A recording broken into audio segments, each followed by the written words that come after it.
Sebagai pasukan khusus Polri, Brimob memiliki peranan yang cukup penting, khususnya pada momen gelaran pemilu 2024. Sehingga Brimob dituntut untuk memiliki komunikasi yang baik dengan masyarakat agar bisa menjaga Kamtibnas selama momen gelaran pemilu mendatang. Disampaikan oleh Kapolda Sumsel sesuai amanat Kapolri yang diatur oleh Asisten Operasi Polri, tidak mudah untuk mengeluarkan Brimob karena Brimob bertugas untuk menghadapi kejahatan atas intensitas yang tinggi.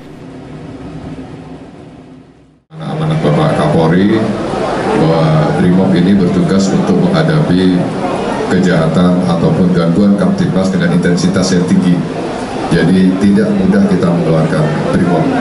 Brimob juga harus memiliki kemampuan komunikasi dengan masyarakat sehingga masyarakat secara persuasif bisa menjaga Kamtibnas.